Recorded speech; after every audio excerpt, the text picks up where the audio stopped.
இன்றைய தினத்தில் அருமையான சனி பிரதோஷம்.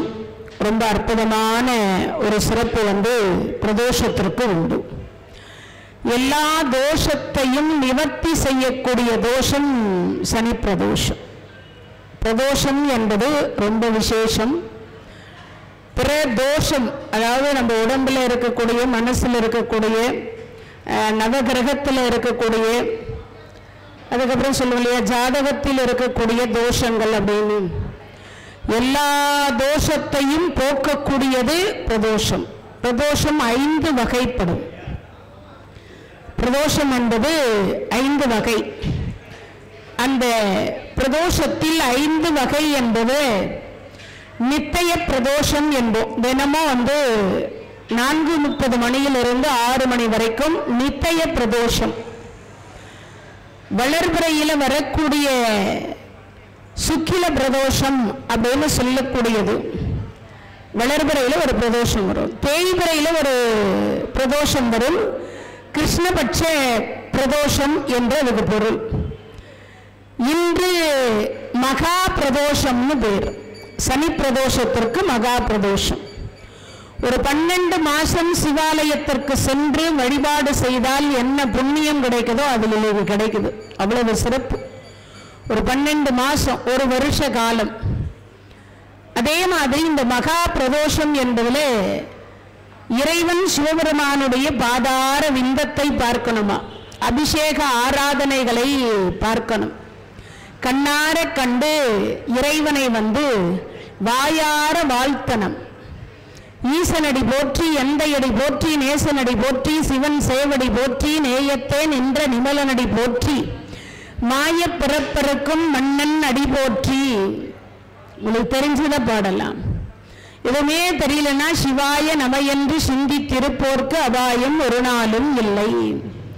உலகெல்லாம் உணர்ந்து ஓதுதற்கு அரியவன், நிலவுலாவிய நீர்மலி வேணியன், அழகில் ஜோதியன், அம்பலத்தாடுவான், மலர் சிலம்படி வாழ்த்தி வணங்குவான் சொல்லணும். சிவனோடு ஒக்கும் தெய்வம் தேடினும் இல்லை, அவனோடு ஒப்பர் இங்கு யாவரும் இல்லை, புவனம் கடந்து பொன்னொலி மின்னும் தவனச் சடைமுடி தாமரையானே. சிவசிவ என்கிலர் தீவினையாளர், சிவசிவ என்றிட தீவினை வாழும், சிவசிவ என்றிட தேவரும் ஆவர், சிவ சிவ என்ன சிவகதி தானே. இதெல்லாம் பாடணுமா. இன்னைக்கு சனி பிரதோஷம் இல்லையா, நான் சொல்றதுனால நீங்கெல்லாம் கேட்கறதுனால மிகப்பெரிய புண்ணியம் கிடைக்குமா. கைலாய பதவி என்கின்றது கிடைக்கக்கூடிய அற்புதமான நன்னாள் இந்த சனி பிரதோஷம். நாம் செய்த, அறியாமல் செய்த பாவங்கள் எல்லாம் கலைந்து இறைவனாக இருக்கக்கூடியவர் கருணை மழையை நமக்காக பொழியக்கூடிய ஒரு நன்னாள் இந்த சனி பிரதோஷம். இங்க உட்கார்ந்து பேசக்கூடாது.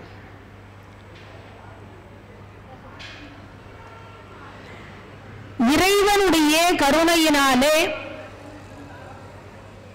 நாம் செய்யக்கூடிய கர்ம வினைகள்னு நிறைய இருக்கு. ஜென்ம ஜென்மாந்திரத்துக்கும் நிறைய பண்றோம்.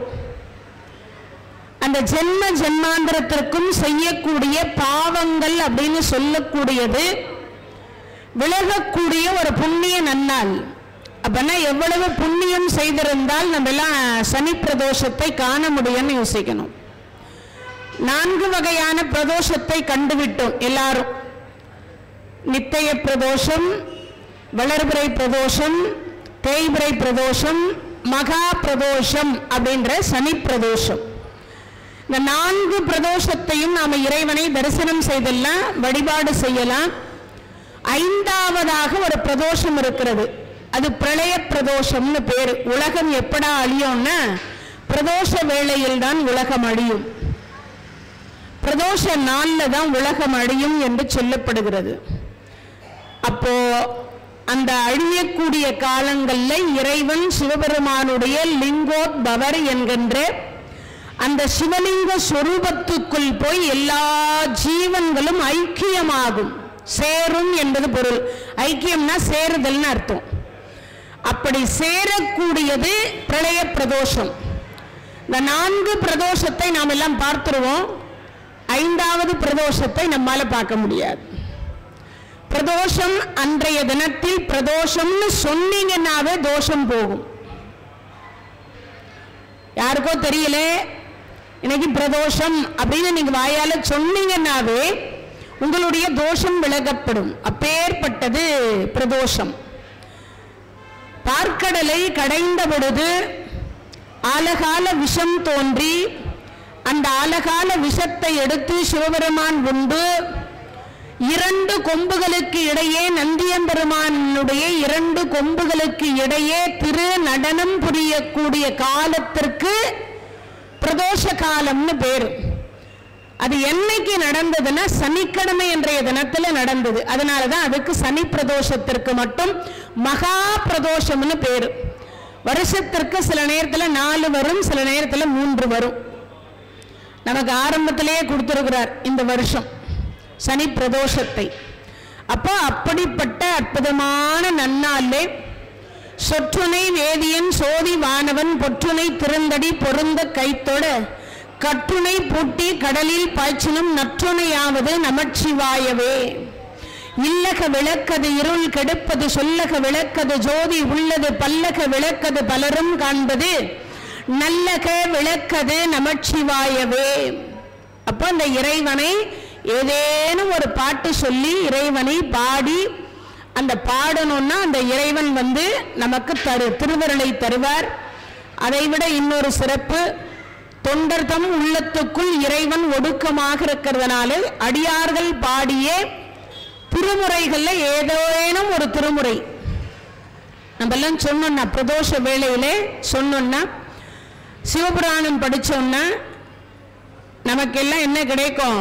7 ஜென்மத்திற்கும் நலம் கிடைக்கும். ஒரு ஜென்மத்துக்கு மட்டும் நலம் கிடையாது, 7 ஜென்மம் பிறவி எழுந்தோறும் எழுந்தோறும் நன்மை தரக்கூடியது பிரதோஷம். நாளைக்கு இன்னும் சிறப்பு என்னது?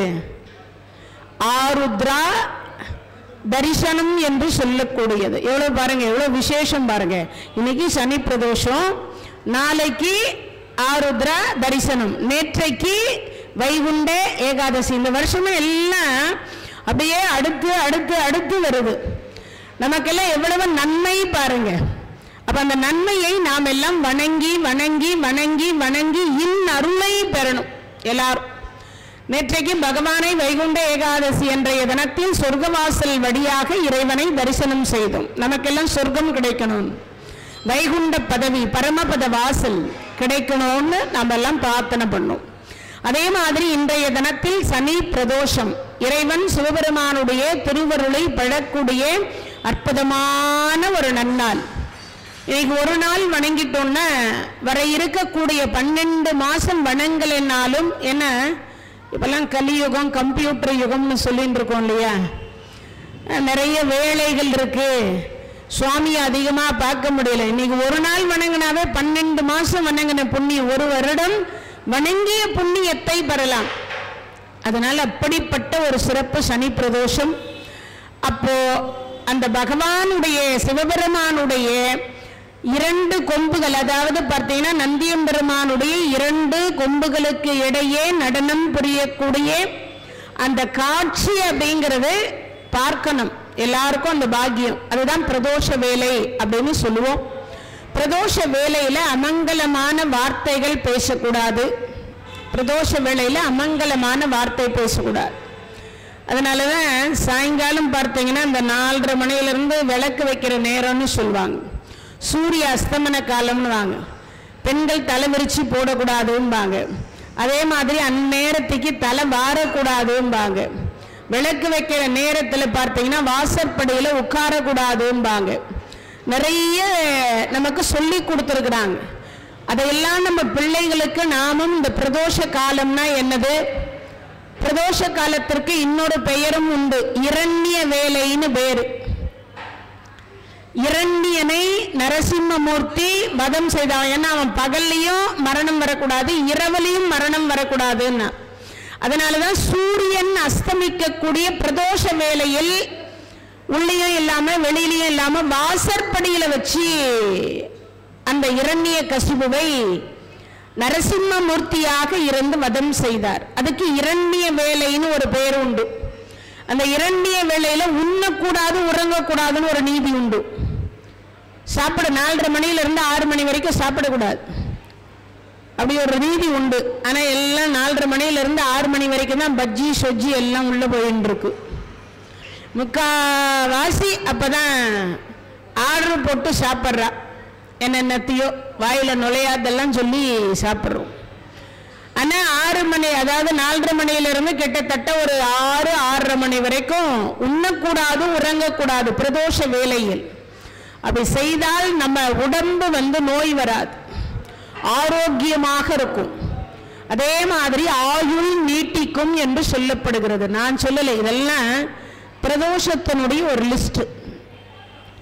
ஏதோ ஒரு 4 பேர் கேட்டு அதுல ஒரு 2 பேராச்சும் அதன் வழியில நடந்தா அந்த பிரதோஷ நாயகனுக்குரிய பெருமையை நாம் எல்லாம் தெரிந்து கொண்டால் ஏதோ வருங்கால சந்ததிகளாவது நன்றாக இருக்கும்ன்றதுக்காக தான் இதெல்லாம் சொல்றோம். முன்னோர்கள் எப்படி வாழ்ந்து அனுபவித்து சொல்லி வைத்து விட்டு சென்றிருக்கிறார்கள். அதனால நாமும் அதையெல்லாம் அதே போல கடைபிடிக்கணும். ஒரு சிலதையாவது, எல்லாவற்றையும் நம்மால கடைபிடிக்க முடியாவிட்டாலும் கூட ஒரு சிலதாவது நாம கடைபிடிக்கணும். அப்பேற்பட்ட ஒரு சிறப்புக்கு உரிய நாள் சனி பிரதோஷம். ஆலகால விஷத்தை சுந்தரமூர்த்தி சுவாமிகளும் நந்தியம்பெருமானும் கொண்டு கொடுத்தாங்க. ஆலால சுந்தரர் என்பது அவருடைய திருநாமம். அந்த ஆலால சுந்தரரும் நந்தியம்பெருமானும் கையில் அப்படியே பந்து போல உருட்டி கொண்டு அந்த ஆலகால விஷத்தை கொடுத்தாங்க. இறைவன் சிவபெருமான் உண்கிறார். அவர் கண்டம் கருத்து போச்சு. அப்படி கண்டம் கருத்த உடனே நந்தியம்பெருமானுக்கு கர்வம் வந்துருச்சு.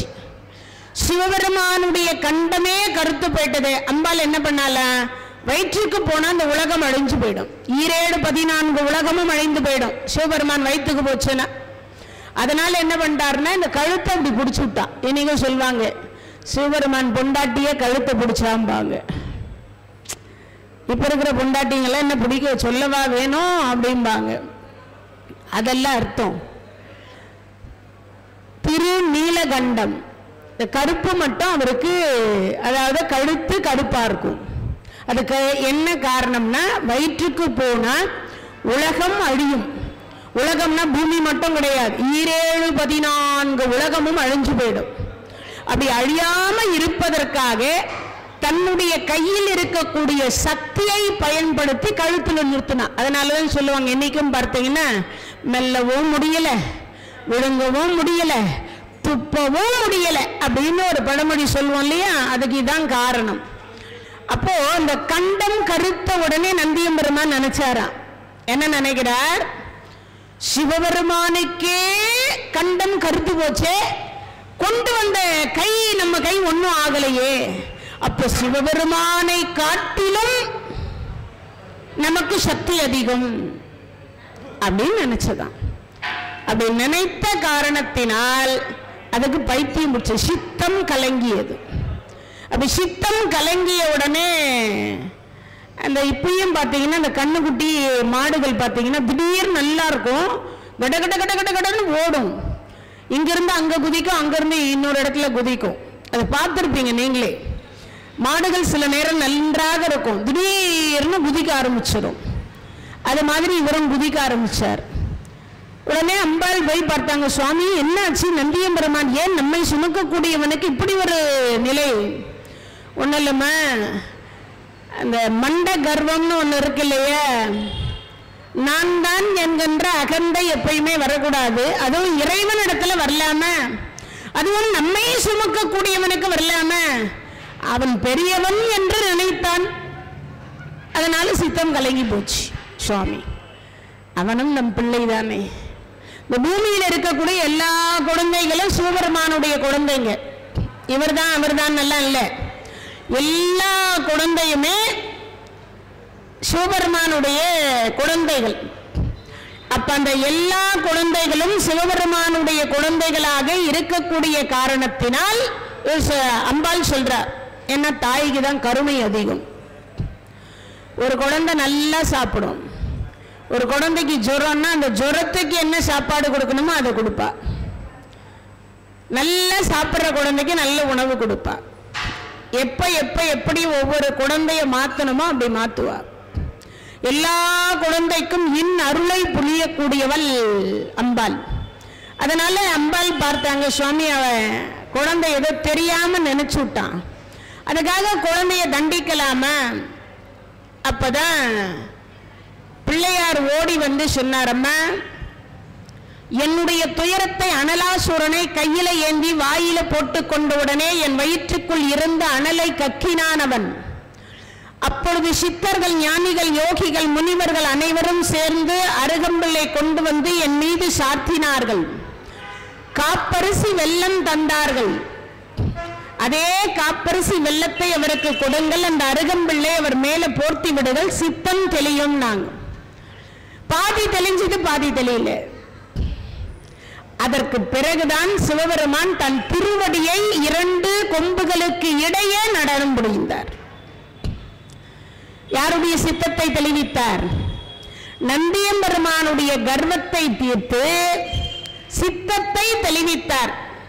அதே மாதிரி அந்த பிரதோஷ வேளையில் சிவபெருமானை யாரெல்லாம் காண்கின்றோமோ அவர்களுடைய சித்தத்தை தெளிவித்து அமைதியான மனநிலையை கொடுத்து பாவத்தை செய்ய விடாம தடுத்து, அதே போல இந்த பூமியில் நிரந்தரமாக இகபர சௌபாகியத்தோடு நலம் பெறுவதற்காக இந்த பிரதோஷம். நம் சிந்தை தெளிவாக இருக்குமா? அப்பனா யோசிச்சு பாருங்க எவ்வளவு சிறப்பு இந்த பிரதோஷம் அப்படிங்கிறது. அதனால நந்தியம்பெருமானுடைய கொம்புகளுக்கு இடையே திரு நடனம் புரியக்கூடிய அந்த காட்சியை இன்னைக்கும் பார்த்தீங்கன்னா சிவன் கோயிலுக்கு போனா சிவனை வந்து தரிசனம் பண்ணும் பொழுது நந்தியினுடைய கொம்புகளுக்கு இடையே பார்த்து சில பேர் தரிசனம் பண்ணுவா. ஆனா அது செய்வது சரி.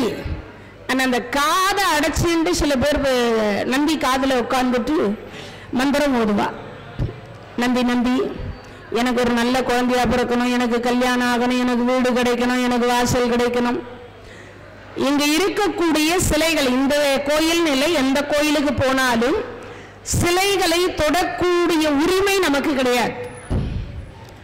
அது பட்டாச்சாரியார்களுக்கும் சிவாச்சாரியார்களுக்கும் மட்டுமே, பூசாரிகளுக்கு மட்டுமே உரியது. அதை தொடக்கூடிய பாக்கியம் வந்து நமக்கு இல்லை. ஏன்? அது தியானத்தில் இருக்கும், தவத்தில் இருக்கும் அந்த சிலைகள், விக்கிரகங்கள்.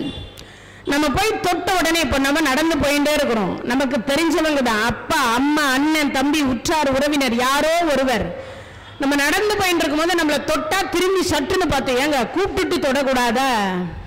ஒரு வார்த்தை சொல்லுவோம். என்ன சொல்லுவோம்? பயந்தே போயிட்டேன், திக்குன்னு ஆச்சு, உடம்பெல்லாம் சிலிர்த்து போச்சு அப்படி சொல்றேன் இல்லையா? சாதாரண மானிடர்கள் மானிடரை தொட்டதுக்கே இப்படின்னா, தவத்தில் இருக்கக்கூடிய இறைவனை நாம தவத்தை கலைப்பதற்கு சமம். அப்பனா என்ன பண்ணணும்? அதனாலதான் பூஜை நடக்கும்ல, மங்கள வாத்தியம், அதுக்கப்புறம் ராஜ மேளம், இந்த மணி அடிப்பாங்க. இந்த மணி அடிக்கிற சத்தம் கேட்டா என்ன அர்த்தம் தெரியுமா? அந்த தவம் கலையும். ஒரு நிமிஷம் இந்த பூஜை முடிகிற வரைக்கும் எல்லா அடியார் பெருமக்களுக்கும் திருவருளை கொடுத்துட்டு மறுபடியும் தியானத்தில் உட்காந்து உள்ள நுழைகிற பொழுதே மணி அடிச்சுட்டு தான் உள்ள நுழைவாங்க. கோயில் நடைய திறந்த உடனே ஒரு 3 முறை அல்லது 5 முறை 7 முறை 9 முறை மணி அடிச்சுட்டு தான் அந்த கருவறையை துறப்பாங்க. இன்னைக்கு வரைக்குமோ அது நடந்துட்டு இருக்கு. ஏன் தெரியுமா? சுவாமி நாங்க உள்ள வர்றதுக்கு அனுமதி கொடுங்க, உங்களை தொடுவதற்கு அனுமதி கொடுங்க, மந்திரம் சொல்லிட்டு தான் தொடுவாங்க. இதை தெரிஞ்சு வச்சுக்கணும். ஏன்னா ஏதோ சும்மா சாஸ்திர சம்பிரதாயத்தெல்லாம் ஏதோ நம்ம எல்லாம் இன்னும் காத்துல பறக்க விட்டுட்டு இருக்கிறோம். இந்த காதை போட்டு சில இடத்துல அடைச்சி வச்சுப்பாங்க அப்படியே. அதுவும் 5 நிமிஷம் இருக்கும் அடைச்சி வச்சு காதல சொல்லுவாங்க எதையாவது. அதனால சொல்றேன், முடிஞ்ச வரைக்கும் சிலையை விக்கிரகத்தை தொடாமல் இருப்பது. என்ன, கோயிலுக்கு வந்து திருவருளை பெற்று கொண்டு போகணும். கோயிலுக்கு வந்து சில பேர் பாவத்தை சேர்த்துண்டு போகும். கோயிலுக்கு வந்தும் சில பேர் பாவத்தை சேர்த்துண்டு போறோம். சில பேர் அப்பதான் உட்காந்து நான் இந்த கோயில தான் இருக்கேன்னு செல்ஃபி எடுக்கிறா. இப்ப இந்த செல்ஃபி மோகம் எப்பதான் விடுமோ தெரியல. அந்த ஸ்டேட்டஸ் வைக்கிறதுக்கு எல்லாம் உட்காந்து அதில் வச்சிடுறார். அதுக்கப்புறம் உட்காந்து பார்த்தீங்கன்னா கோயிலுக்குள்ளரே முடிஞ்ச வரைக்கும் செல்போன் பேசாமல் இருக்கணும். அது இன்னைக்கு தான் வந்தது. இறைவன் என்றும் உள்ளவர். அந்த செல்போனை பயன்படுத்துவதற்குன்னு சில இடங்கள் முறைகள்னு ஒன்று இருக்கு. அப்பதான் உட்காந்து நம்ம சத்தம் போட்டு பேசுவோம். இப்போ நான் சத்தம் போட்டு அப்படி பேசிக்கொண்டிருக்க யாரோ ஒருத்தர் பேசுறாருன்னு வச்சுப்போம். ஒருத்தர் சாமி கும்பிடுறார். அவருடைய துயரத்தை இறைவனிடத்துல சொல்லும் பொழுது இவர் பேசுறது அவர் காதல விடுமே தவிர இதை சொல்ல முடியாது அந்த இறைவனிடத்துல. எத்தனை தொந்தரவு பாருங்க. அப்போ இதெல்லாம் நம்ம சில கோயில் வந்தா சிலதெல்லாம் தவிர்த்து கொள்ளணும்ன்றதுக்காக சொல்றேன். ஏன்னா நிறைய விஷயங்கள் நம்மளுடைய இந்து மதத்தில் இருக்கின்றது. அந்த எளிமையான முறைகளை எல்லாம் நாம பயன்படுத்தி இறைவனுடைய திருவருளை தினம் தினம் தினம் பெற்றுக்கொள்ளலாம். எளிமையான முறையிலேயே, ரொம்ப பெருசாலாம் இல்லை. அதுக்கு ஒரே ஒரு உதாரணம் சொல்றேன் பாருங்க. காசிக்கு போக முடியல, ராமேஸ்வரத்துக்கு போக முடியல அப்படின்னு நினைக்கக்கூடியவர்களுக்கு எளிமையான வழிபாடு, வேற எந்த மதத்திலும் இல்லாத வழிபாடு, வேற எந்த மதத்திலுமே கிடையாது. நீங்க எங்க போனாலும் கிடைக்காது. அப்பேற்பட்ட ஒரு உன்னதமானது. உங்க வலக்கரத்தில் ஓம் அப்படின்னு சொல்லிட்டு ஆள்காட்டி விரலை வச்சு அந்த தண்ணியில எழுதிடணும். உடனே கேட்காதீங்க. குளிக்கிற தண்ணியில நாளை காலையில குளிக்க போகும்போது அதை எழுதிடணும். அது டப்பில் வச்சுக்கிறதா, அண்டாவில் வச்சுக்கிறதா, குண்டாவில் வச்சுக்கிறதா, அப்புறம் பக்கெட்டில் வச்சுக்கிறதா, இதெல்லாம் கேள்வி கேட்கக்கூடாது. உங்கள் வீட்டில் என்ன பாத்ரூமில் என்ன இருக்கோ அதில் வச்சுக்கோ. சுடு தண்ணியில் தான் எழுதணுமா, பச்சை தண்ணியில் எழுதணுமா, அதெல்லாம் கேட்கக்கூடாது. நீங்கள் எந்த தண்ணி குளிக்கிறீங்களோ அந்த தண்ணியில் எழுதிக்கலாம். எந்த தண்ணியாக இருந்தாலும் பரவாயில்ல. அதில் ஓம் அப்படின்னு எழுதினோம். அந்த நீரில் எழுதிட்டு வலக்கரத்தை 5 விரலும் அந்த தண்ணியிலே பதியும்படியாக வைத்துக்கொண்டு கங்காதேவி வருக, யமுனாதேவி வருக, சரஸ்வதி வருக, காவேரி வருக, பிரம்மபுத்திரா வருக. உங்களுக்கு தெரிஞ்ச புண்ணிய நதி, ஒரு நதியினுடைய பேரை ஒரு 3 முறை சொல்லிட்டு வருக வருகன்னு சொன்ன அந்த கங்காதேவி அந்த தீர்த்தத்தில் எழுந்தருளுவாள். கங்கையை 3 முறை சொன்னாலும் சரி, யமுனா நதியை 3 முறை சொன்னாலும் சரி, காவேரியை 3 முறை சொன்னாலும் சரி, இல்லை 3 நதியுமே 3 முறை சொல்லிட்டு ஒரு 3 ஜக்கு தண்ணியை தூக்கி தலையில ஊற்றிக்கணும். காசியில குளிச்ச புண்ணியமும் ராமேஸ்வரத்துல குளிச்ச புண்ணியமும் இருந்த இடத்தில் நம்ம வீட்டு பாத்ரூம்லயே கிடைக்குது. இதை விட எளிமையான வழிபாட்டு முறை வேற எந்த மதத்திலும் இருப்பதற்கு வாய்ப்பு இல்லை. அதை விட இன்னொரு சிறப்பு இருக்கு. தெரியாம செய்யக்கூடிய பாவம் அன்றே விலகி போய்விடும். நம்ம பிள்ளைங்களுக்கு சொத்து சேர்க்கிறோமே, அது மாதிரி பாவம் போய் சேராது. ஆனா இதையும் கிண்டலும் கேலியுமாக பேசுறோம். குளிச்சுட்டா மட்டும், நடந்துட்டா மட்டும், என்ன நம்பிக்கை இல்லாத தனம். எதை தான் நம்ம நம்புறோம் சொல்லுங்க பார்ப்போம். எதையுமே முழுசா நம்புறது கிடையாது. அதனால தானே இந்த சாமியை விட்டுட்டு அந்த சாமி, அந்த சாமியை விட்டு அந்த சாமி, அந்த சாமியை விட்டு அந்த சாமி. பெருமாள் நிறைய கொடுப்பாரா, சிவபெருமான் நிறைய கொடுப்பாரா, முருகர் நிறைய கொடுப்பாரா, பிள்ளையார் நிறைய கொடுப்பாரா, அப்புறம் இப்ப புதுசா வேற வாராகின்னு ஒரு அம்மா வந்துக்கிறா, அந்த அம்மா நிறைய கொடுப்பாளா.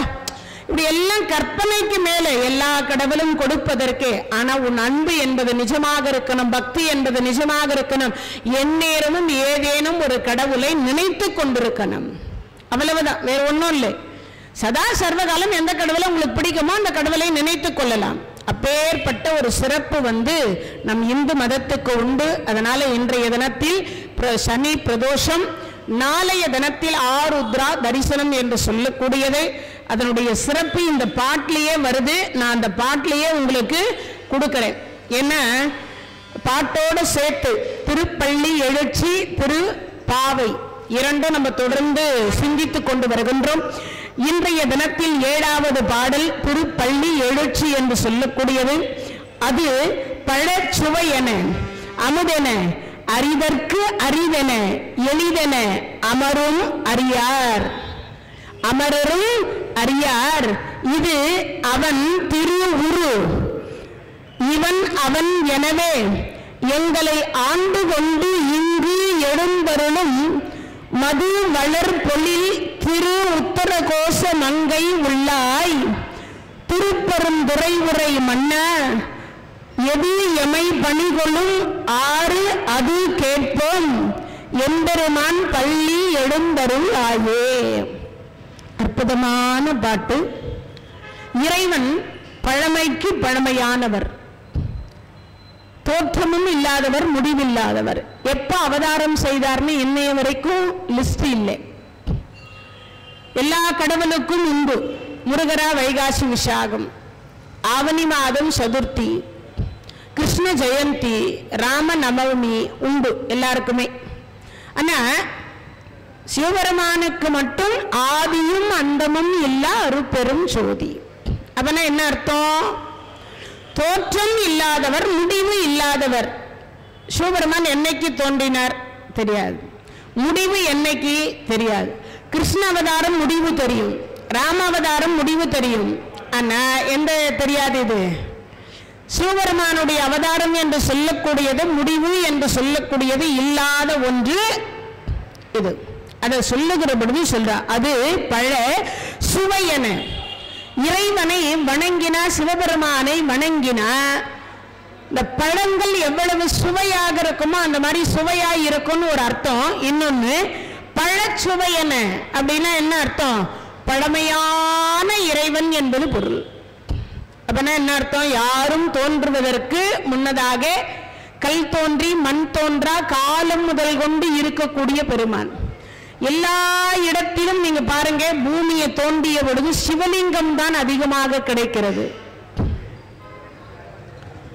நீங்க எந்த இடத்துல, இங்க இல்ல, ஆப்கானிஸ்தான் முதல் கொண்டு தோண்டினீர்கள் ஆனால் நீங்க எந்த பூமியை தோண்டினாலும் அந்த இடத்துல பார்த்தீங்கன்னா சிவலிங்க ஸ்வரூபம் தான் கிடைக்குது. அதிகமாக கிடைக்கக்கூடியது சிவலிங்கம் தான்.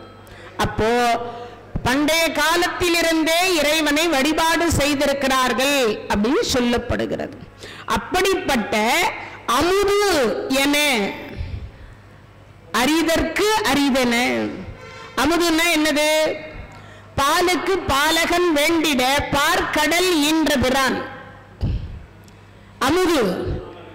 இப்போ நம்ம அம்மா பால் கொடுப்பா, குழந்தை ஒரு 4 மணி நேரம் 3 மணி நேரம் தூங்கிடுச்சுன்னு வச்சுக்கோங்களேன். அதுக்கப்புறம் திருப்பி அந்த குழந்தைக்கு பால் கொடுக்கணும்னா பாட்டி சொல்லுவா, அம்மா அந்த காம்பில் இருக்கக்கூடிய பாலை சிறிது கறந்து விட்டு பிறகு பாலை கொடும்பா. தாயினுடைய மடியில் இருக்கக்கூடிய அமுதமே புட்பாய்சன் என்று சொல்லக்கூடிய விஷத்தன்மை மாறிடுமா, புளிச்சு போயிடும்ன்றார். ஆனா இந்த இறைவனை வணங்க வணங்க வணங்க வணங்க வணங்க எத்தனை முறை வணங்கினாலும் அமுதமாகவே இருப்பாராம். நீ கோடி முறை வணங்கு, கோடி முறை சொல், கோடி முறை நாமம் சொல், அத்தனை முறையும் அவர் எப்படி இருப்பாரா? அமுதமாக இன்னொருளை சொல்லுப்பாரா. அம்மா கூட இப்ப இருக்கிற அம்மாக்கள், அப்பா திறந்தா வாயை மூடாத மாதிரி இதுவும் வாயை திறந்தா மூடவே மாட்டேன்பா. என்ன டிவி சீரியல் பார்த்துட்டு இருப்பா. அது அந்த நேரத்துல தான் அது அழும். அப்படி அழுகிற பொழுது அவர் சொல்லுவா, மூடு வாயை அப்படி. அந்த அம்மையப்பர் சொல்லுவார, சொல்ல மாட்டார். என் குழந்தை அழுகிறது அப்படின்னு அடுத்த வினாடி ஓடி வருவாராம். அம்மா கூட கொஞ்சம் லேட்டா பால் கொடுக்கிறாளாம் இப்போ கலியுகத்துல. ஆனா சிவபெருமான் என்ன பண்ணுவார்? பாலுக்கு பாலகன் வேண்டி அழுதிட பார்க்கடல் ஈன்ற பிரான் இல்லையா? அவர் சொல்லுகிற பொழுது சொல்றார், அது பழ சுவை என அமுதென அறிதற்கு அரிதென. இறைவனை அறிந்து கொள்ள முடியுமா? அவரை வணங்கி அருள் பெற்றவர்களுக்கு மட்டும்தான் தெரியும்,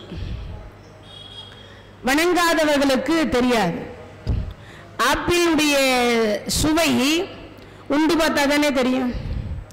ஆரஞ்சு பழத்தினுடைய சுவை சாப்பிட்டா தானே தெரியும். அதனுடைய சாறு குடிச்சு பார்த்தா தானே தெரியும். ஒவ்வொரு பழத்தினுடைய சுவையை உண்டால் தானே தெரியும். ஒவ்வொரு சோறுனுடையதையும் உண்டால் தானே தெரியும். தயிர் சாதம் எப்படி இருக்கும் தெரியுமா? உண்டு பார்த்தா தானே தெரியும். உண்ணாமலே சொல்ல முடியுமா நான் இப்படிதான் இருக்கும்னு சொல்ல முடியுமா?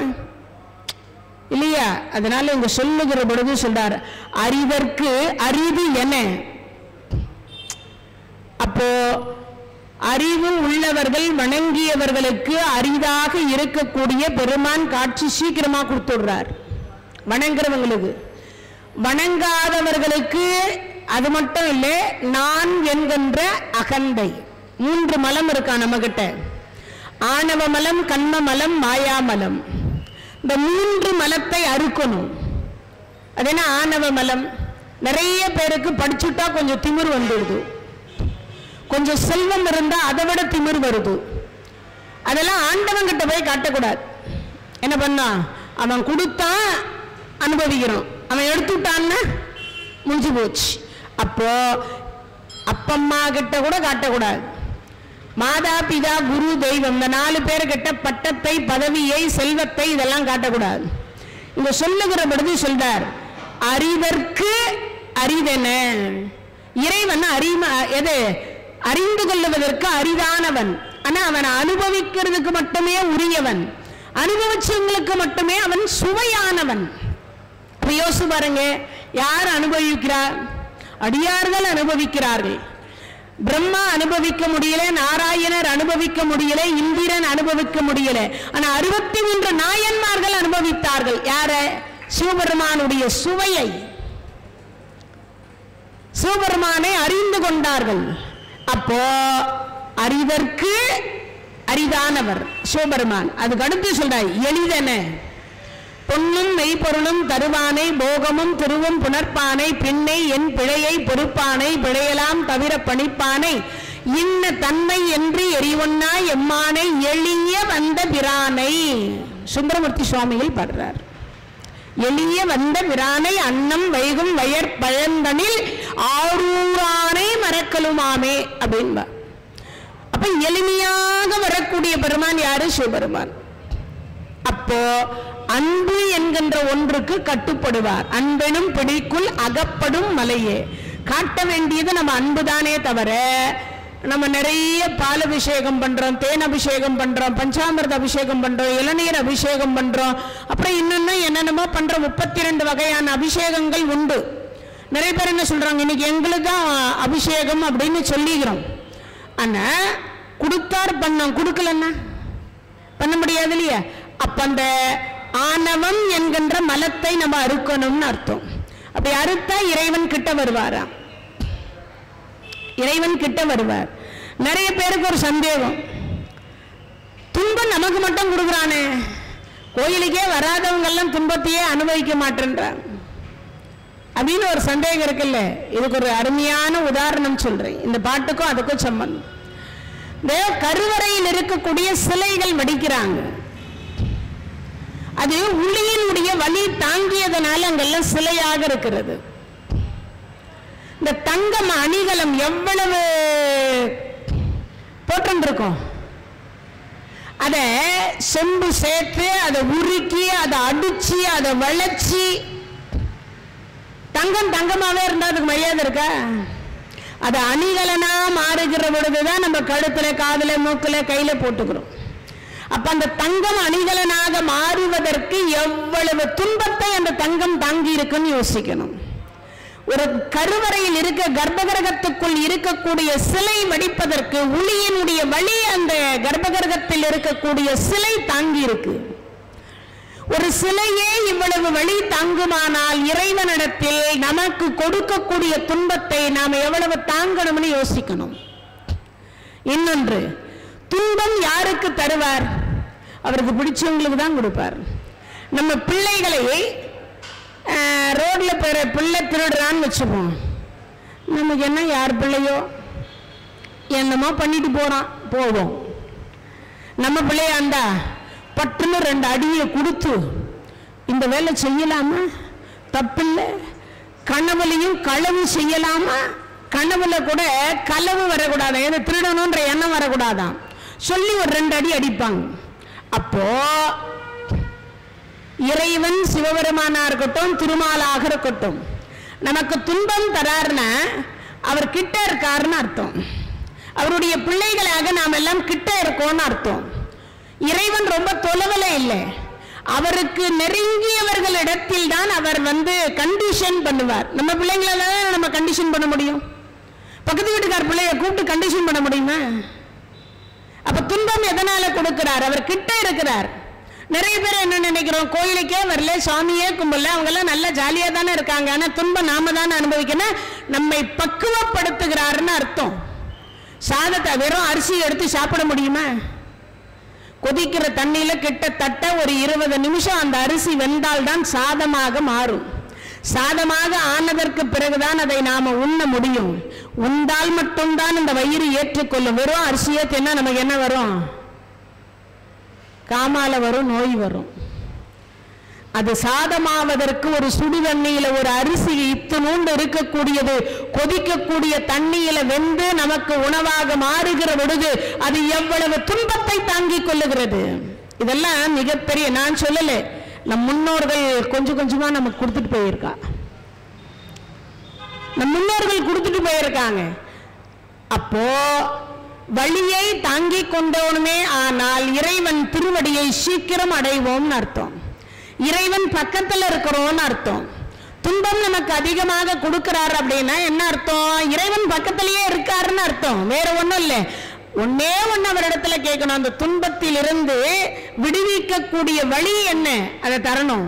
அந்த மன வலிமையை தாங்கக்கூடிய வலிமையை இறைவனிடத்துல கேட்கணும்.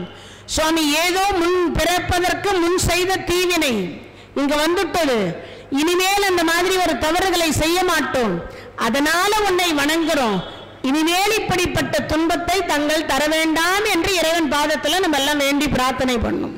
அதைத்தான் இங்க சொல்லுகிற பொழுது சொல்றார், அரிதென எளிதென அமரரும் அறியார். 33 கோடி தேவர்களால பார்க்க முடியல, ஆனா சிறுதொண்டர் பார்த்தார், 63 ஏற்பகை நாயனார் பார்த்தார், திருநீலகண்ட நாயனார் பார்த்தார், சம்பந்தர் பார்த்தார், அப்பர் பெருமான் பார்த்தார், சுந்தரமூர்த்தி சுவாமிகள் பார்த்தார், மாணிக்கவாசக பெருமான் பார்த்தார், எல்லாரும் பார்த்தாங்க. யாரு? இந்த இறைவனை. அப்ப 63 நாயன்மார்களுமே பார்த்தாங்களா இல்லையா? ஆனா நாம பார்க்கணும்னா அப்ப கொஞ்சம் கஷ்டத்தை அனுபவிச்சுதானே ஆகணும். அப்ப துன்பம் என்பது இறைவன் பக்கத்தில் இருக்கக்கூடியவருக்கு மட்டும்தான் தருவேர், தவிர 3வது வீடு 4வது வீட்டுக்கெல்லாம் போக போறதில்லை. அப்ப நம்ம என்ன எடுத்துக்கணும்? இறைவன் நம்ம கூட இருக்கார். முன்வினை கர்மாவை தொலைப்பதற்காக இப்ப துன்பம். 9 கோடி ரூபாய் சொத்து தூக்கி போட்டு தெருவில் போட்டு போனது பட்டினத்தார் துன்பப்படலையா? யோசிச்சு பாருங்க. அவரும் துன்பதான பட்டார். 56 வயசு வரைக்கும் சமண மதத்தில் இருந்தார் அப்பர் பெருமான், துன்பப்படலையா? சூளை நோய் வந்து மாணிக்கவாசக பெருமான் சிவனே சிவனேன்னு தான் இருந்தார். குதிரை வாங்க போய் கோயிலை கட்டிட்டு துன்பப்படலையா? யோசித்து பாருங்க. சுந்தரமூர்த்தி சுவாமிகள் ஒரு கல்யாணம் பண்ணிக்க போகும்போது இறைவன் தடுத்து விட்டார். ஆனா அதே இறைவன் தோழனாக மாறி 2 கல்யாணம் பண்ணி கொடுத்தார். உண்டா இல்லையா? 3 வயசு குழந்தை அழுவதேன்னு அம்மாவை கூட்டு வந்து பால் கொடுத்தார் பொற்கிண்ணத்தில் ஞானசம்பந்த பெருமானுக்கு. உண்டா இல்லையா? கல்லால் அடித்தவருக்கும் கொடுத்தார், சொல்லால் அடித்தவருக்கும் கொடுத்தார், எல்லாருக்கும் தானே கொடுத்தார். யாராவது இறைவனை பார்க்கலன்னு சொல்லுங்க பாப்போம். 63 நாயன்மார்களும் பார்த்திருக்கிறார்கள். அப்போ இங்க சொல்லுகிற பொழுது 33 கோடி தேவர்கள், உருத்திரர் 11 பேர், ஆதித்தர் 12 பேர், அஷ்ட வசுக்கள் 8 பேர், அஸ்வினி தேவர்கள் 2 பேர், மொத்தம் 33 பேர். ஒரு ஆளுக்கு 1 கோடி பேர் பணியாளர்கள். அந்த 1 கோடி பேர் பணியாளர், 33 கோடி தேவர்கள். அவங்களால பார்க்க முடியல. ஆனா எளிமையா இறைவனை மானிட பிறவிகளாக பிறந்து 63 பேர் பார்த்துக்கிறார். இன்னும் எக்கச்சக்கமா இருக்காங்கன்னு வச்சுக்கோங்க, இல்லைன்னு சொல்லல. லிஸ்ட்ல வராதவங்க எல்லாம் இன்னும் நிறைய பேர் இருக்காங்க. அவர்கள் அத்தனை பேருமே பார்த்துதானே இருக்காங்க, பார்க்காம இல்லையே. அப்போ இறைவனை நாம அடையக்கூடிய வழியை அவர்கள் சொல்லி கொடுத்திருக்கிறார்கள். அதைதான் இங்க சொல்றார், அமரரும் அறியார் இது அவன் திரு உரு. சிவபெருமான் இதுலதான் இருக்காரு, அதுலதான் இருக்காரு, அதுலதான் இருக்காரு நல்லா சொல்லிக்க முடியாது. எல்லாவற்றிலும் சிவபெருமான் நீக்கமர நிறைந்திருக்கிறாராம்.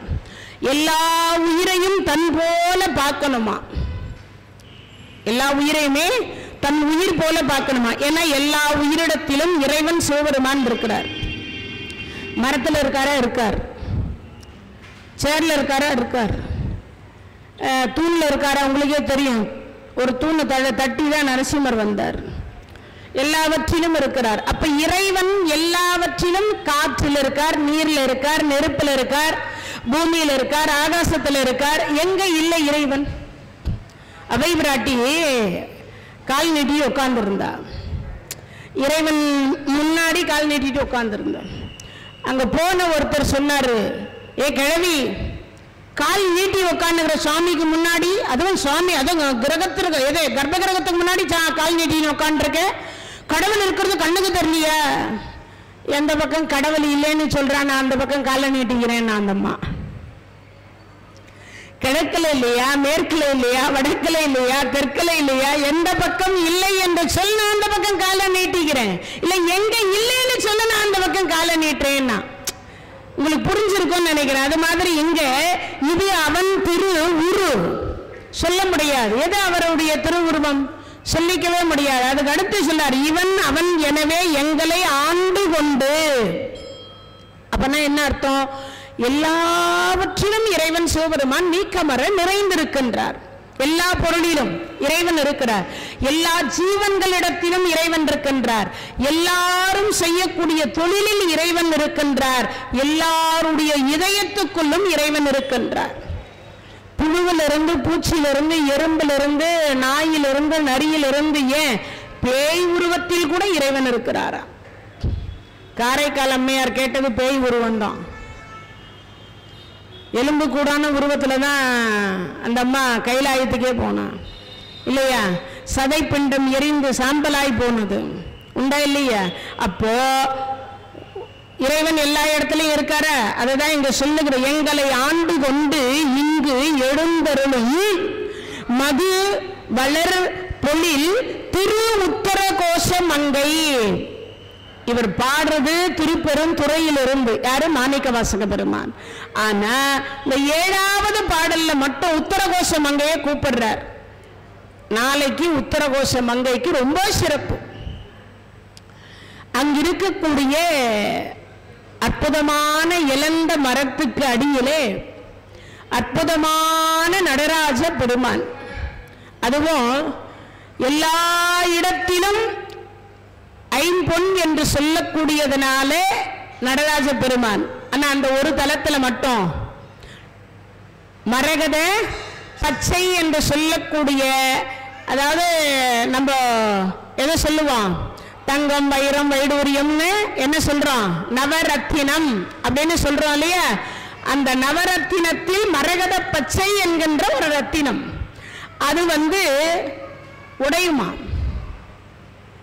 எது சத்தம் போட்டு பேசினா உடையுமா? ஒலி ஒலி அதிகமான வெளிச்சம் பட்ட உடையும்.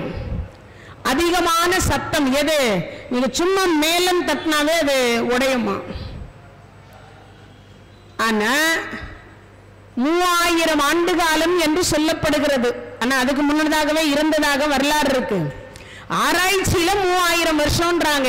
எதை வச்சு? அந்த மரத்தை வைத்து, எது அந்த இழந்த மரத்தை வைத்து 3000 ஆண்டு காலம் அந்த மரத்தினுடைய வயது என்று அறிவியல் சொல்லுகிறது. ஆனா அந்த உத்தரகோஷ மங்கை யாரெல்லாம் போய்கிறீங்கன்னு தெரியாது. எனக்கு மட்டும் அடியனுக்கு மட்டும் பங்குனி உத்தரத்தன்னைக்கு அங்குதான் ப்ரோக்ராம். வருஷத்துக்கு ஒரு முறை பார்க்கக்கூடிய மிகப்பெரிய ஒரு பாக்கியம். ராமநாதபுரம் மாவட்டத்திலே குயவன்குடி என்கின்ற இடத்துல நிகழ்ச்சி. அங்கிருந்து ஒரு 10 கிலோமீட்டர்ல தான் உத்தரகோஷ மங்கை. உத்தரகோஷ மங்கை என்று சொல்லக்கூடிய உத்திரம் அப்படின்னா பேசுதல்னு அர்த்தம், மறுமொழின்னு அர்த்தம். உத்திரம் என்பது இப்பயும் பார்த்தீங்கன்னா பல்லி சத்தம் போட்ட உத்தரம் சொல்லுதும்பாங்க. என்னமோ நமக்கு சொல்ல வருது அப்படின்னு சொல்லுவாங்க. அது மாதிரி அது உத்திரம் அப்படின்னு சொல்லக்கூடியது. கோஷம் அப்படின்னா ரகசியம்னு அர்த்தம். மங்கை என்பது பார்வதின்னு அர்த்தம். பார்வதி அம்மையாருக்கு என்ன பண்ணாரா? வேதத்தினுடைய பொருளை ரகசியமாக சொன்ன இடம் என்று சொல்லப்படுகிறது. அது மட்டும் இல்லை, சிவபெருமானுக்கு சிதம்பரத்திற்கு முன்னதாகவே தோன்றிய தலம் உத்தரகோஷ மங்கை. அதனாலதான் ஆதி திருச்சிற்றம்பலம் வாங்க, ஆதிபுரின்னு அந்த ஊரு உத்தரகோஷ மங்கை. சிவபெருமான் அந்த பூமியில முதலாக காலடி வைத்த இடம் எது அப்படின்னா உத்தரகோஷ மங்கை. சிவபெருமானுடைய பிறப்பிடம் என்பதே அந்த இடத்தை தான் சொல்லப்படுகிறது. இதே உத்தரகோஷ மங்கையே. அங்கிருக்கக்கூடிய நடராஜ பெருமான் 365 நாட்களும் சந்தனம் என்று சொல்லக்கூடிய சந்தன காப்பில் மட்டும்தான் இறைவன் நமக்கு காட்சி கொடுப்பார். என்னைக்கு கலைவாங்க, நாளைக்கு கலைவாங்க. திருவாதிரை, மார்கழி திருவாதிரை மாதங்களில் நான் மார்கழி மாசத்தில் வரக்கூடிய திருவாதிரை நட்சத்திர அன்றைய தினத்தில் அந்த சந்தனம் கலையப்பட்டு மீண்டும் 32 வகையான அபிஷேக ஆராதனைகள் எல்லாம் செய்வித்து மீண்டும் சந்தன காப்பு சாற்றப்படும். அந்த ஒரு வருடம் சாற்றப்பட்டிருக்கக்கூடிய சந்தனத்தை பிரசாதமாக பக்தர்களுக்கு கொடுப்பாங்க. அப்படி கொடுக்கிற பொழுது அதுல என்ன நடக்குதா, பல எத்தனையோ வகையான நோய், இந்த நோய் அந்த நோயின்னு சொல்லல, பல வகையான நோய்களை அந்த சந்தனம் குணப்படுத்துகிறது. இத்துணுதான் தருவான். அதே தண்ணியில கரைச்சி குடிக்கணும், அப்படியே விழுங்கவும் செய்யலாம். ஆனா தண்ணியில கரைச்சி சாப்பிட்டா நம்மளுடைய வியாதி அத்தனையும் குணமாகும். மருந்து அப்படின்னு சொல்லக்கூடியது மிகப்பெரிய மருந்து. நமக்கு எது? அந்த உத்தரகோஷ மங்கையிலிருந்து கிடைக்கக்கூடிய சந்தனம் அவ்வளவு சிறப்பு. அந்த மரகத பச்சை மேனியில் இருக்கக்கூடிய நடராஜ பெருமானுடைய மேனியில் இருக்கக்கூடியதே நமக்கு பிரசாதமாக கொடுக்கப்படுவார்கள். அந்த பிரசாதத்திற்கு ஈடு கிடையாது, இணை கிடையாது. அதுக்கு உலகத்தில் இதுவரைக்கும் அப்படி ஒரு பிரசாதம் எங்குமே நமக்கு கிடைக்காது. அந்த ஒரு தலத்தில் மட்டும்தான் அந்த பிரசாதம் கிடைக்கும். அது மட்டும் இல்லை, இன்னொரு விசேஷம் என்ன அப்படின்னு கேட்டா, இன்னைய வரைக்கும் நம்ம கிட்ட எவ்வளவோ பொண்ணு இருக்கிறது, பொருள் இருக்கிறது. தங்கத்துல செய்ய முடியாது, வைரம் வைடூரியம் கோமை எதிலேயே எல்லாம் பண்ணலாம். ஆனா மரகத பச்சையினால் ஆனதை மட்டும் செய்ய முடியும்.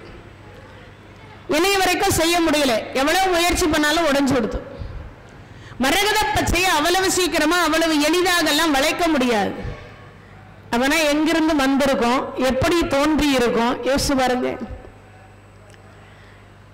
உத்தரகோஷ மங்கை அப்படின்னா பார்வதி அம்மையாருக்கு ரகசியமாக திரு நடனம் மார்கழி மாசம் திருவாதிரை அன்றைய தினத்தில் திரு நடன கோலத்தை ரகசியமாக காண்பித்தாரா அம்பாளுக்கு நடன கோலத்தை. அதனாலதான் உத்தரகோஷ மங்கை அப்படின்னு சொல்லப்படுது.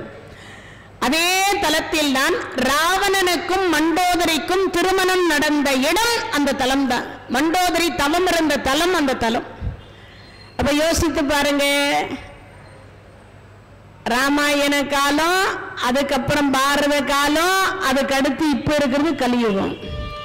பல யுகம் கடந்து இருக்கக்கூடிய ஆலயம் அப்படின்னு சொல்லக்கூடியது உத்தரகோஷ மங்கை. சிதம்பரத்துக்கே முந்தைய தலம்னா யோசிச்சு பாருங்க.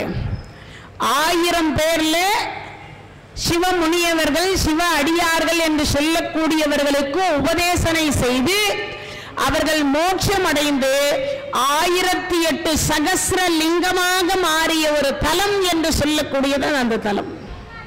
ஒரேடியா 1000 பேருக்கு மோட்சம் அடைந்த தலம் அந்த தலம். அதே மாதிரி ராவணனுக்கும் மண்டோதரிக்கு கல்யாணம் பண்ணி அந்த தலத்துல தான் சிவபெருமானே நேரடியா இருந்து கல்யாணம் பண்ணி கொடுத்தாராம்.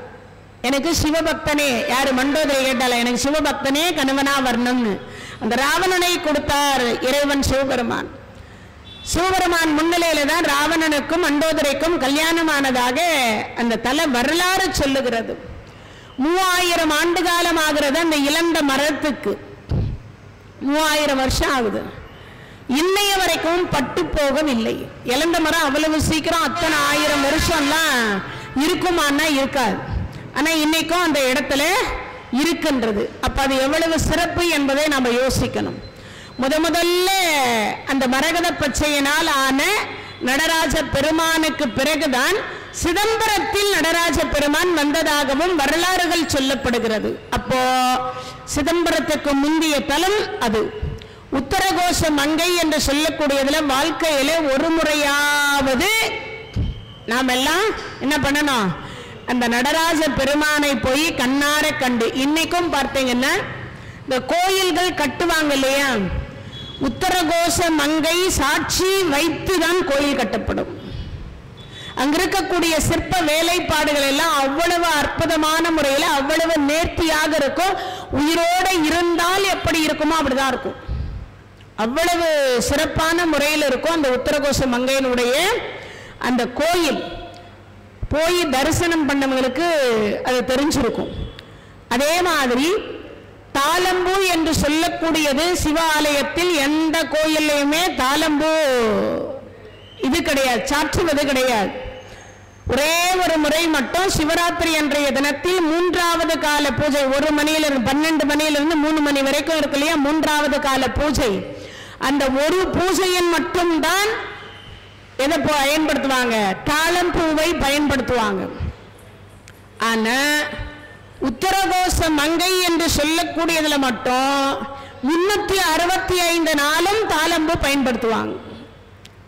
அப்போ அருணாச்சலத்தில் தான், எங்க திருவண்ணாமலை தலத்தில் தான் இந்த கதை நடந்தது. அப்போ திருவண்ணாமலை தலத்துக்கு முந்தைய தலம் உத்தரகோச மங்கை. இவ யோசிச்சு பாருங்க, சிதம்பரத்துக்கு முன்னாடி திருவண்ணாமலை தலத்துக்கு முன்னாடி அப்ப எப்படி இருக்கும்னு யோசிக்கணும் இல்லையா.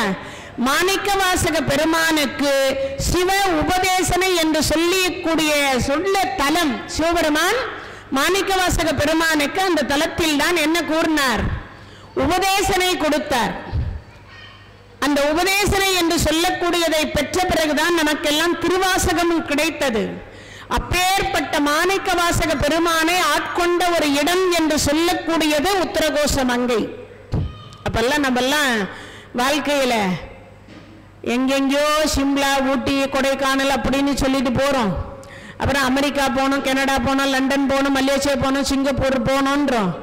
ஆனா இங்க இருக்கிற அருகாமையில் இருக்கக்கூடிய நம்ம ஸ்டேட்ல இருக்கக்கூடிய ராமநாதபுரத்தில் ராமேஸ்வரத்துக்கு பக்கத்தில் இருக்கக்கூடிய உத்தரகோச மங்கையை போய் ஒரு முறையாவது தரிசிக்கலன்னா நாம் எல்லாம் இந்துவாக இருப்பதற்கு வேஸ்ட்னு அர்த்தம், பிரயோஜனம் இல்லைன்னு அர்த்தம். மறுபடியும் இன்னொரு ஜென்மம் பிறந்தா கூட பார்க்க முடியுமான்னு தெரியலேன்னு அர்த்தம். ஏன்னா என்னவா பிறக்க போறோம் நமக்கே தெரியாதே, அப்ப எங்க பார்க்கறது. அதனால அப்படிப்பட்ட உத்தரகோச மங்கை இங்க, அதனாலதான் 7வது பாடல்ல சொல்றார், எங்களை ஆண்டு கொண்டு இங்கு எழுந்தருளும் மது வளர் பொழில். மதுன்னா என்னது, அமுதம்னு ஒரு அர்த்தம், தேன்னு ஒரு அர்த்தம். மதுன்னா வேற மாதிரி நினைக்கூடாது. மது என்பது என்னது, பூக்கள் நிறைந்து இருக்கக்கூடியது. அதனால வண்டுகள் மொய்த்து தேனீக்கள் மொய்த்து நிறைய தேன் கூடை கட்டி வைத்து அங்க தேன் சொட்டி கொண்டிருக்கக்கூடிய தேன் என்பதற்கு மதுன்னு ஒரு பெயர் உண்டு.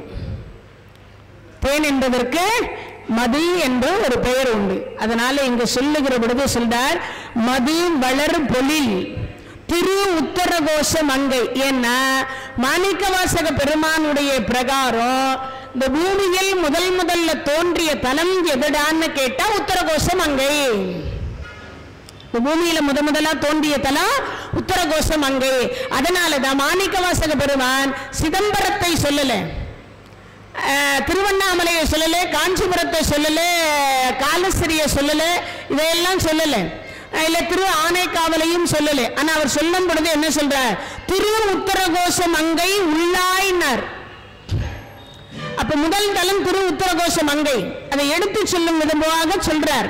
ஏன் முதல் தலம் அந்த தலம், அந்த தலத்தில் இருக்கக்கூடிய சிவபெருமானே எங்க இருக்கிறார், இந்த திருப்பெருந்துறையில இருக்காரா. அதனால சொல்றார், மது வளர் பொழில் திரு உத்தரகோச மங்கை உள்ளாய் திருப்பெருந்துறை உரை மன்னா.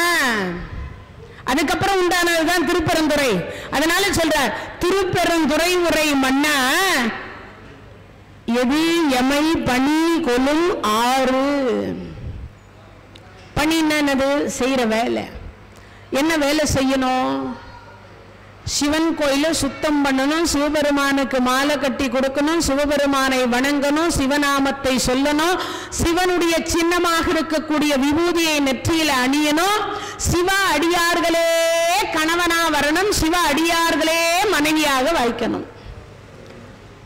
வேற யாருன்னா வந்து வாச்சா, மனைவிக்கு கோயிலுக்கு போனான்னு வச்சுக்கோங்க, கனவு சொல்லி எப்ப பார்த்தாலும் கோயில் சன்னியா செடி, நீ அவரு கோயிலுக்கு போனா சன்னியாசியா போக வேண்டியதுங்களுக்கெல்லாம் நம்ம கல்யாணம் பண்ணிட்டு எப்ப பார்த்தாலும் கோயில் கோயில். யாரு? இந்த மனைவி சொல்லுவா.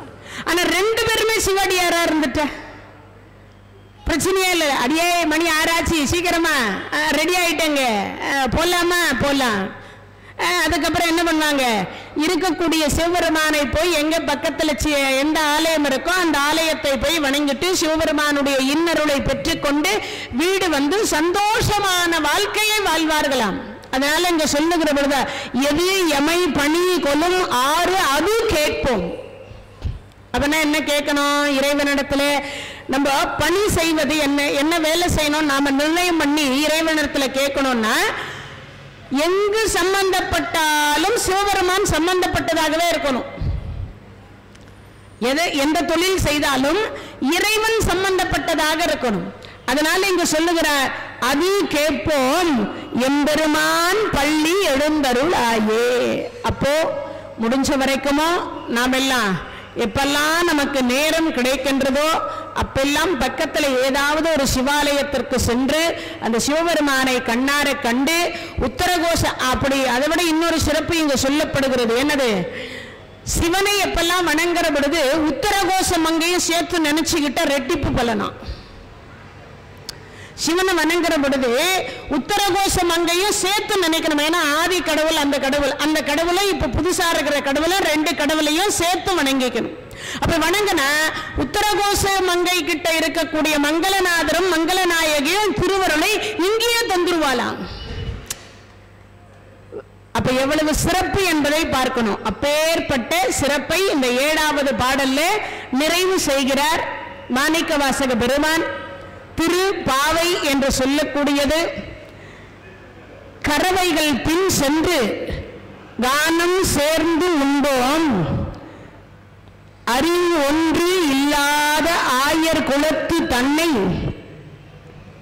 ஆண்டாள் நாச்சியார் சொல்றார் என்னன்னு, கறவைகள் பின் சென்று கானம் சேர்ந்து உண்டோம் அறிவு ஒன்றும் இல்லாத ஆயர் குலத்து உன் தன்னை பிறவி பெருந்தனை புண்ணியம் யாம் அடையோம் குறை ஒன்றும் இல்லாத கோவிந்தா உன் தன்னோடு உறவேல் நமக்கு இங்கு ஒழிக்க ஒழியாது அறியாத பிள்ளைகளோம் அன்பினால் உன் தன்னை சிறு பேர் அழைத்தனவும் சீறி அருளாதே இறைவா நீ தாராய் பறையேளோர் எம்பாவாய். சொல்ற பொழுது சொல்றா, மாடு மேய்க்க போகும். அப்படி மாடு மேய்க்க போகிற பொழுது பின் சென்று மாடுகள் பின்னாடியே போகுமா, கானம் சேர்ந்து காட்டுக்கு போய் சேர்ந்ததுக்கு அப்புறம் மாடுகள் புல்லு மேயும் நாங்கெல்லாம் உணவு உண்போம், சேர்ந்து உணவு உண்போம். அறிவு ஒன்றும் இல்லாத ஆயர் குலத்து. என்ன அர்த்தம்? அவளே சொல்லிட்டா, அறிவு இல்லாதவர்கள். ஏன் அந்த வார்த்தையை அந்த அம்மா சொன்னான்னா, கடவுளே நம்ம கிட்ட வந்து நம்ம இருக்கிற இடத்துல அவதாரம் பண்ணி இருக்கார். ஆனா அப்படி அவதாரம் பண்ணி இருக்கிறார் என்று தெரிந்தும் கூட ஆனா அவர் என்ன பண்றாங்க, வெண்ணையை திருடி சாப்பிட்டாருன்னு கும்பெடுத்து அடிக்கிறா ஒரு அம்மா, அடே திருடான்றா ஒரு அம்மா, இடையான்றா ஒரு அம்மா, மடையான்றா ஒரு அம்மா. பத்தாக்குறைக்கு நாம் எல்லாம் பிரசாதத்தை வச்சுட்டு சாப்பிட மாட்டாரான்னு ஏங்கின்னு இருக்கும். ஆனா பகவானே பிரசாதம் சாப்பிட்றதுக்காக வீடு வீடா போறார், வெண்ணையை திருடுறார். அந்த வெண்ணையை திருடும் பொழுது எல்லாம் இவ்வளவு பெரிய பெரம்பெடுத்து அடிக்க போறாங்களாம். அப்ப சிவபெருமான் கைலாயத்திலிருந்து சிரிச்சாராம். பக்கத்தில் இருக்கிற பார்வதி அம்மா கேட்டாலாம், சுவாமி நீங்க சிரிச்சு நான் பார்த்ததே இல்லை, இன்னைக்குதான் பார்த்தேன்னாலாம். இவ்வளவு சந்தோஷமான சிரிப்பு எதற்காக? இல்ல இல்ல பார்வதி அங்க ஒரு வேடிக்கை பாருன்னாரு. என்ன வேடிக்கைன்னு? இல்ல இந்த பக்கம் ஒண்ணு காண்பிக்கிறேன், அந்த பக்கம் ஒண்ணு காண்பிக்கிறேன்னாராம். பெருமாள் கோயில் மொத்தம், சிவன் கோயில் மொத்தமும் பிரசாதத்தை நிறைய வச்சிருக்கிறார். சுவாமி கொஞ்சம் சாப்பிடுங்க சுவாமி, சுவாமி நெய்வேத்தியம் சமர்ப்பயாமி எல்லாம் சொல்றார் எங்க கோயில்கள்ல. ஆனா இறைவனே போய் கோகுலத்துல வீடு வீடா போய் வெண்ணையை எடுத்து சாப்பிட்டா இறைவன் என்று அறியாத இறைவன் என்று தெரியாத என்ன பண்றாங்க, கையால் அடிக்கிறா, வார்த்தையால திட்டுறா, ஒரு பக்கம் பெரம்பெடுத்துட்டு ஒரு அம்மா ஓடி வந்தாலும் பகவான் அடிக்கிறதுக்கு. அப்படிதான் சிரிச்சாராம் சிவபெருமான். இந்த காட்சி எப்படி இருக்கு பார்வதினா, அவர்கள் அறியாத மானிடர்கள். என்ன அறியாத? இறைவன் என்று அறியாத மானிடர்கள் இல்லையா? அப்போ நம்ம பக்கத்துல இருப்பார் இறைவன், நமக்கு உணர முடியாது. நம்ம பக்கத்துல இருப்பார், உணர முடியாது. அதைத்தான் இங்கு சொல்லுகிற பொழுது, கறவைகள் பின் சென்று கானம் சேர்ந்து உண்டோம், அறிவு ஒன்றும் இல்லாத ஆயர் குலத்து உன் தன்மை. எங்க குலத்துல நீ பிறந்ததுனால சேர்த்தே சொல்லிட்டா, கிருஷ்ணருக்கு அறிவு இல்லைன்னு. அப்படியா சொல்றா? இல்ல, ஆயர் குலத்துல பிறந்த எங்களுக்கு அறிவில்லை, ஆனா அந்த குலத்துல நீ பிறந்திருக்கின்றாய் அல்லவா, இறைவன் பிறந்திருக்கிறார். அந்த வெண்ணையை திருடி உண்கிற பொழுது அது மட்டுமா செய்வார் அவரு? அவர் செய்யக்கூடிய சேட்டை கொஞ்சம் நஞ்ச சேட்டை கிடையாது. கணவன் மனைவி உட்கார்ந்து இருந்தா பின்னல 2 பேர் பின்னலையும் ஒன்னா சேர்த்து முடிஞ்சிருவார். கணவன் மனைவி உட்கார்ந்து இருந்தா அந்த மனைவியினுடைய புடவையை எடுத்து இந்த கணவருடைய இடத்துல முடிச்சு போட்டுருவார். 2 பேரும் எழுந்து போகும்போது சிக்கி இவர் ஒரு பக்கம் விழுவார், அந்த அம்மா ஒரு பக்கம் விழுவா. வீடு விட சென்று வெண்ணெய் திருடுவார். அந்த வெண்ணெயை திருடி சாப்பிட்டுட்டு கடைசியில அவங்க அடிக்க வந்தாங்கன்னா அம்மா கிட்ட போய் சொல்லுவார், வயிறை ஒட்டிட்டு இப்படி காண்பிப்பாராம், அம்மா நான் பார்க்கவே இல்லம்மா, நான் இப்பதான் எந்திரிச்சே வரேன் பாரான். அப்படி பல பல திருவிளையாடல் செய்வார் இல்லையா? அதனால இங்க சொல்லுகிற பொழுது சொல்றார், அறிவு ஒன்றும் இல்லாத ஆயர் குலத்து உன் தன்னை பிறவி பெருந்தனை. பிறவி பெருந்தனை. அப்போ எங்க கூட நீயும் அவதாரம் செய்திருக்கின்றாய். அப்படி அவதாரம் செய்திருக்கின்ற காரணத்தினால புண்ணியம் யாம் அடைந்தோம். நம்ம கூட பகவான் பிறந்தா எவ்வளவு புண்ணியமா இருக்கும். அந்த பாக்கியம் நம்ம எல்லாம் பெறுவோம்? அதுக்கு வாய்ப்பே இல்லை. புண்ணியம் யாம் அடைவோம், குறை ஒன்றும் இல்லாத கோவிந்தா உன் தன்னோடு. யாருக்கு குறை இல்லை? பகவானுக்கு குறை இல்லதான். 8 லட்சுமி வீட்டுக்கார் தான், ஆனா அவருக்கும் ஒரு குறை இருக்கு. என்ன குறை? உண்மையான பக்தர்கள் இல்லையேன்னு குறையா. ஏன்? நாம தான் லிஸ்ட் கொடுக்கிறோமே இவ்வளவு. யாரெல்லாம் லிஸ்ட் கொடுக்கறதுல சொல்லுங்க பாப்போம். யாரெல்லாம் இறைவனை நம்ம வணங்குறோம், நம் தேவைக்கு வணங்குறோம், நம் கர்மா கலிய வேண்டும் வணங்குறோம், நம் தேவை என்னென்னவோ அதெல்லாம் கேட்டு வாங்கறதுக்காக வணங்கி கொண்டிருக்கிறோம் இல்லையா? அதனால இங்க சொல்லுகிற பொழுது சொல்றார், குறை ஒன்றும் இல்லாத கோவிந்தா. யாருக்கு? பகவானுக்கு இல்ல, ஆனா உன் தன்னோடு உறவே நமக்கு இங்கு. அடுத்த ஒரு ஜென்மாந்தரத்துக்கும் என்ன இருக்கணும்? உன் தொன்னோடவே இருக்கணும், உன் கூடவே இருக்கணும். அது மட்டும் இல்ல, உறவேல் நமக்கு இங்கு ஒழிக்க ஒழியாது. எது? ஒண்ணு பிறவி அறுத்துட்டு உன் பக்கத்துல வச்சுக்கோ. எங்க? பகவான் பக்கத்திலேயே வைகுந்தத்திலேயே வச்சுக்கணும். அப்படி இல்லையா, ஒருவேளை பிறவி மீண்டும் கொடுத்தால், நமக்கு மீண்டும் பிறப்பு வந்தா நீயும் சேர்ந்து அவதாரம் பண்ணு. பகவான் இவங்களுக்காக ஒவ்வொரு பிறவி எடுத்துட்டேவா இருக்க முடியும்? முடியாது இல்லையா? அதைத்தான் சொல்லுகிற பொழுது சொல்றார், உறவேல் நமக்கு இங்கு ஒழிக்க ஒழியாது அறியாத பிள்ளைகளும். நாங்கெல்லாம் அறியாத பிள்ளைகள். எது? இந்த பிறவி போகுமா போகாதா, இல்ல இந்த பிறவி இருக்குமா இருக்காதான்னு தெரியாதா, ஆனா நீ என்னோட சேர்ந்து எங்கள் குலத்தில் அவதாரம் செய்து விட்டாய். இப்பிறவியில் எங்கள் குலத்தில் நீ அவதாரம் செய்ததற்கு நாங்க நிறைய புண்ணியம் பண்ணிட்டோம். யாரு? இடையர்கள் என்று சொல்லக்கூடிய அந்த மாடு மேய்க்கக்கூடியவர்கள், ஆயர் குலத்தில் இருக்கக்கூடியவர்கள் நிறைய பண்ணிட்டோம். அன்பினால் உண்டன்னை. எங்க குலத்துல பிறந்திருக்கக்கூடிய இறைவன் இல்லையா? அதனால கிருஷ்ணா முகுந்தா பச்சைவண்ணா வாடா போடா டே சீக்கிரம் வாடா கூப்பிடுவோம்ல, உரிமையில கொஞ்சம் குரலை உயர்த்தி. இன்னைக்கும் பார்த்தீங்கன்னா சில நேரத்தில் சில பேர் பார்த்தீங்கன்னா இறைவனை திட்டுவாங்க. சுந்தரமூர்த்தி நாயனாரும் அப்படிதான் திட்டினார். பித்தா பிறைசூடி பெருமானே அருளாளான்னு திட்டினார். உனக்கு என்ன பைத்தியமாடான்னு திட்டினார் இறைவனை பார்த்து. இறைவனு தெரியாம திட்டினார். அதுக்கப்புறம் இறைவன் சொன்னார், என்ன பாடுனார். எதை வச்சு பாடுறதுன்னார். நீதான் முதலே என்ன ஒரு வார்த்தை சொல்லி வச்சிருக்கிய, அதையே வச்சு பாடுன்னார். பித்தான்னு பாடுன்ட்டார். பித்தான்னா பைத்தியக்காரான்னு அர்த்தம், அதையே வச்சு பாடுன்னார். திட்டினார் இல்லையா? அதனாலதான் வன் தொண்டர் பதம் போற்றின்னு வரும் இல்லையா? அப்ப அவரை வன் தொண்டர் அப்படின்னா என்ன அர்த்தம்? திட்டினவர்னு அர்த்தம். நாம இறைவனை வைக்கிறோம் இல்லையா? சாமியே கும்பிடாதவங்க எல்லாம் நல்லா தான் இருக்கிறாங்க சுவாமி, சாமியை உன்னை உளுந்து உளுந்து கும்பிடுறோம் சுவாமி, நீ தான் எங்களுக்கு அதிகமா கொடுக்குற சாமி, திட்டமா இல்லையா? அதனால இங்க சொல்லுகிறபடுது, சிறு பேர் அன்பினால் உன் தன்னை சிறு பேர் அடைத்தனவும் சீறி அருளாதே. கோபமா பார்த்துடாத சுவாமி, கோபமா ஒரு வார்த்தை சொல்லிடாத சுவாமி, கோபமா ஏதாவது வாயை திறந்துடாத சுவாமி. ஏன்னா எங்க குலத்தில் பிறந்திருக்கிறதுனால அறிவில்லாதவங்க நாங்க பகவான் தானே என்று நினைத்து அடே வெங்கடேஷா அப்படின்னு கூப்பிட்டான்னா கோபமா, உங்க குலத்துல பிறந்தேன்னு என்ன அப்படி கூப்பிடுறீங்களான்னு நினைச்சிடக்கூடாது இல்ல. உடனே நீ கோபமா, ஏன்னா நாங்க சிறு பிள்ளைகள், நீ ஆண்டவன், ஆனா எங்களுடைய பிழை பொறுக்கக்கூடியவன். அதனால பிழையை நாங்க எப்படி அதிகார தோரணையில் கூப்பிட்டா கூட நீ கொடுக்கக்கூடியது எதுவாக இருக்கணும் தெரியுமா? அன்பா இருக்கணும். இப்போ நம்ம பிள்ளைங்களை நம்ம அதிகாரமா கூப்பிடுவோமா? நம்ம அத்தை மாமா அவங்கள அதிகாரமா சொல்லுவோமா?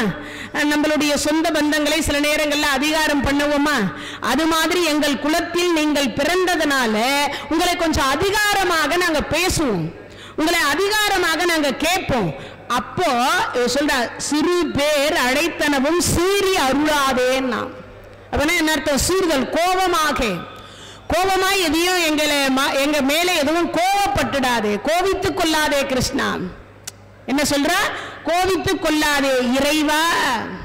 இங்க கிருஷ்ணான்னு கூட சொல்ல, இறைவான்னு மொத்தமா சொல்லிட்டா. அப்படின்னா என்ன அர்த்தம்? தசாவதாரம் மொத்தத்தையுமே இங்க இறைவான்னு சொல்றா. அப்போ எங்கள் குலத்தில் பிறந்ததுனால சிறு பிள்ளைகள், அறிவில்லாத பிள்ளைகள் ஏதேனும் நாங்கள் தவறு செய்தால் பொறுத்து கொண்டு எங்களுக்கு என்ன கொடுக்கணும்? அன்பு என்கின்ற ஒன்றை மட்டும் தாங்கள் தர வேண்டும், கோபத்தை காட்டக்கூடாது. ஏன்? கம்சன் மேல காட்டினதையோ, ராவணன் மேல காட்டினதையோ, இரண்டியன் மேல காட்டினதையோ எங்க மேல காட்டினா நாங்க தாங்க மாட்டோம். என்ன மாட்டோம்? தாங்க மாட்டோம். அதனால பிரகலாதர் மேல எப்படி காட்டினீங்களோ அப்படி காட்டுங்க. எப்படி பிரகலாதர் மேல எப்படி காட்டினீங்களோ அப்படி இறைவா நீ தாராய் பறையேலோர் எம்பாவாய் என்று இந்த திருப்பாவை என்று சொல்லக்கூடியதில் என்ன சொல்ற? அறிவொன்றும் இல்லாத ஆயர்குலத்து பிள்ளைகளாக நாங்கள் பிறந்து எங்களோடு நீயும் பிள்ளையாக பிறந்து வளருகிற பொழுதோ அல்லது இறைவா உன்னிடத்தில் நாங்கள் கேட்கக்கூடியதை கேட்கின்ற பொழுது கொஞ்சம் எங்க குலத்தில் பிறந்தவர் என்ற அதிகார தோரணையில் கேட்டால் அப்பொழுது கோபிக்காமல் எங்களுக்கு இன்னருள் என்று சொல்லக்கூடியதை தர வேண்டும் என்று சொல்லி இந்த பாடலை நிறைவு செய்கிறாள் ஆண்டாள் பிராட்டியார். நாளை ஒரு நாள் ஆருத்ரா என்று சொல்லக்கூடிய காரணத்தினால் நிகழ்ச்சி நாளை ஒரு நாள் இல்லை, 13ஆம் தேதி அன்றைய தினத்தில் இந்த நிகழ்ச்சியினுடைய தொடர்ச்சி என்பது தொடரும் என்பதை தெரிவித்துக் கொண்டு இவ்வளவு நேரம் இந்த நிகழ்ச்சியை கேட்டுக்கொண்டிருந்த அனைத்து அடியார் பெருமக்களுக்கும் நோயற்ற வாழ்வும் குறைவற்ற செல்வத்தை தர வேண்டும் என்று சொல்லி எல்லாம் வல்ல இறைவனை வேண்டி பிரார்த்திக்கின்றோம். நன்றி, வணக்கம்.